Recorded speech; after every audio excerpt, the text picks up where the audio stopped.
Hello भाई, आप सभी का मेरे इस चैनल में स्वागत है। और हम कर रहे हैं क्लास 10वीं है और एनसीईआरटी मैथ बुक है कक्षा 10वीं की।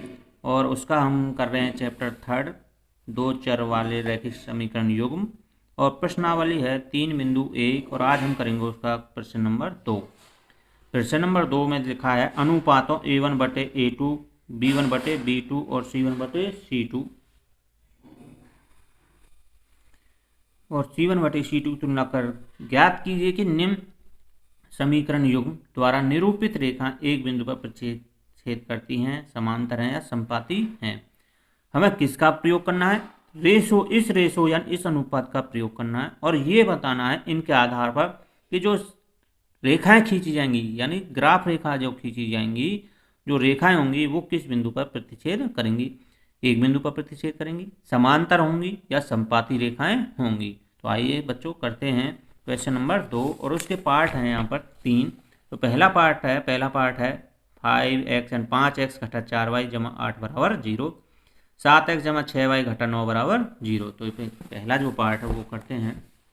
क्वेश्चन नंबर 2 है, क्वेश्चन नंबर 2 और उसका पहला पार्ट वो करेंगे 5x घटा 4y जमा 8 बराबर 0। ये आपको इक्वेशन नंबर फर्स्ट हो जाएगी। दूसरी जो इक्वेशन है 7x प्लस में 6y minus 9 is equal to 0, इसको हम इक्वेशन सेकंड कहेंगे। तो हमें ये अनुपात के आधार पर बताना है। तो अनुपात आधार बताने के लिए सबसे पहले आपको A1 A2 निकालने होते हैं। तो A1 होता है जो हम फर्स्ट इक्वेशन से निकालेंगे, A1 होगा x को जो वे चर राशि है उसका कोएफिशिएंट वो कितना होगा 5। B1 होगा इक्वेशन फर्स्ट से ही y जो को चर राशि है उसका कोएफिशिएंट कितना होगा घटा 4। C होगा यहाँ से कांस्टेंट टर्म पहली इक्वेशन से वो कितने हैं 8। इसी प्रकार A2 निकालेंगे, A2 कितना आएगा दूसरी इक्वेशन से 7। B2 आएगा आपका प्लस का है तो प्लस का लिखेंगे और माइनस का है तो माइनस का लिखेंगे। माइनस का लगाना जरूरी है, प्लस का लगाना जरूरी नहीं है। C2 ये C1 हो गया, ये C2 कितना होगा यहाँ से घटा का 9 होगा, घटा का लगाएंगे। अब हमें रेशो बताना A1/A2। A1/A2 क्या होगा? A1 है 5 बटे में क्या कर देंगे 7। B1/B2, B1 क्या है घटा का 4 बटे में 6। तो देखिए ये कट सकता है किसी पाड़े से, 2 से 2 दूनी 4, 2 तिया 6। तो यानी यहाँ पर हमें मिलेगा एक घटा का 2/3। इसी प्रकार C1/C2 कॉमा लगा सकते हैं इनके बीच में जो अलग अलग दिखे। C1/C2, C1 कितना है 8 और C2 कितना घटा का 9। तो देखिए प्लस माइनस क्या हो जाएगा माइनस हो जाएगा, ऊपर लगा सकते हो इस माइनस को, तो माइनस का 8/9 इस तरह से लिख सकते हैं। अब ये देखना है कि A1/A2 क्या रेशो आए हैं। तो अब मैं स्पष्ट तौर पर भी लिख सकता हूँ A1/A2 वो मिला है हमें 5/7। B1/B2 वो मिला है हमें घटा का 2/3। C1/C2 आपको क्या मिला है घटा का 8/9। अब हमें जो रेशो है यहाँ से देखना क्या सारे रेशो इक्वल हैं, नहीं है तो कौन कौन से रेशो इक्वल हैं उनके आधार पर हमें बताना है कि जो ग्राफ रेखा है वो किस प्रकार की होंगी। तो देखिए A1/A2 का जो रेशो आया अनुपात आया 5/7, ये आया है घटा 2/3। क्या ये दोनों रेशो बराबर हैं? पहले हम यहीं से देखेंगे, पहले इनको ही देखेंगे ये दोनों बराबर हैं या नहीं। ये दोनों इससे बराबर नहीं है तो लिखेंगे A1/A2 बराबर नहीं है, इस तरह से बराबर नहीं हो गया B1/B2। अब ये कंडीशन आ गई, जब ये पहले ही दो हिस्से बराबर नहीं है तो हमें तीसरे को छेड़ने की जरूरत नहीं है। जब पहले दो हिस्से बराबर नहीं है तो इस कंडीशन में क्या होता है, मैंने ये इंट्रोडक्शन जो वीडियो बनाई थी उसमें बता दिया है, उसका लिंक मैंने डिस्क्रिप्शन लिंक में भी दे दूंगा, वहाँ पर आप देख सकते हो। तो यहाँ भी है ये कंडीशन, यहीं पर बताया जाएगा कि ये रेखाएं किस प्रकार होंगी।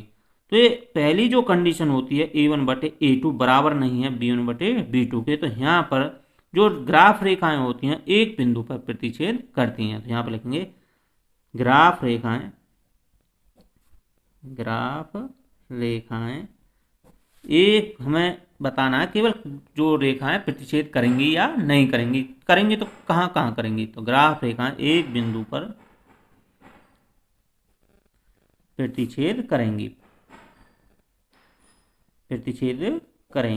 प्रतिच्छेद करेंगी का मतलब एक बिंदु पर काटेंगी, और एक बिंदु पर काटेंगी तो उनका एक अनोखा अद्वितीय हल होगा। वो भी आप लिख सकते हो इस प्रकार वो लिख सकते हो अपनी तरफ से इस प्रकार, इस समीकरण निकाय का, इस समीकरण निकाय का हल भी बता सकते हो। हल तो उसने खैर नहीं पूछा, पर अपनी तरफ से लिख सकते हो, एक अद्वितीय हल होगा, अद्वितीय हल होगा। इस तरह से क्वेश्चन फर्स्ट का फर्स्ट पार्ट हो गया है। केवल आपको ये बताना था कि ग्राफ रेखाएं प्रतिच्छेद करेंगी या नहीं। इसी प्रकार आप क्वेश्चन नंबर 2 भी कर सकते हो। मैं यहाँ पर आपको क्वेश्चन नंबर 3 करके दिखा रहा हूँ कि 3 किस प्रकार होगा। क्वेश्चन नंबर फर्स्ट और उसका थर्ड पार्ट है वो आपको दिया है 6x घटा में 3y जमा 10 बराबर है 0, 2x घटा y जमा में 9 बराबर है 0। तो देखिएगा, सबसे पहले हमें बच्चों a1 a2 छांटने होते हैं। इसको हम समीकरण नंबर 1 देंगे, इसको समीकरण नंबर 2 देंगे। a1 है समीकरण 1 से 6, b1 है यहाँ से घटा का 3 और c1 है यहाँ से जमा का 10। समीकरण नंबर 2 से a2 कितना होगा 2 और b2 कितना होगा यहाँ से घटा का, ये घटा का y है तो घटा का 1 होगा, जिसका कोई अक्षर नहीं लिखा हो तो हम मानते हैं 1। c2 यहाँ से कितना होगा जमा का 9। सबसे पहले हमें क्या ज्ञात करना, a1 बटे a2, a1 कितना है 6 बटा 2, तो 2 से कितनी बार चला जाएगा 3 बार, तो यहाँ पर क्या आएगा 3 बटा 1। b1 बटे b2 कितना यहाँ से घटा का 3 और बटे में घटा का 1, घटा से घटा कैंसिल हो जाएगा, ये भी क्या आएगा 3 बटा 1।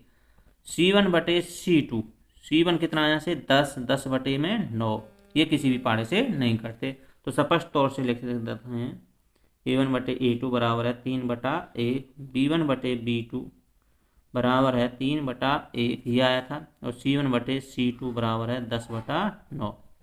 अब ये है हमें अनुपातों को देखकर बताना है, क्या तीनों इससे बराबर हैं, 2 इससे बराबर हैं, कौन से इससे बराबर नहीं है। तो a1 बटे a2 3 बटा 1 है, ये भी 3 बटा 1, ये 2 तो बराबर है परंतु ये इसके बराबर नहीं है, तो यहाँ पर लिखेंगे a1 बटे a2 बराबर तो है b1 बटे b2 के, परंतु बराबर नहीं है c1 बटे c2 के।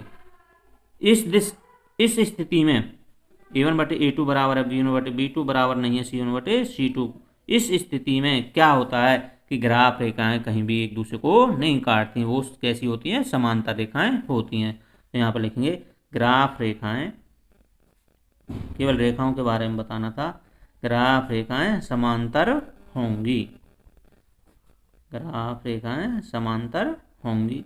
तो ये लिखना आप, और यहीं पर आपको जो क्वेश्चन फर्स्ट है वो कंप्लीट हो जाएगा।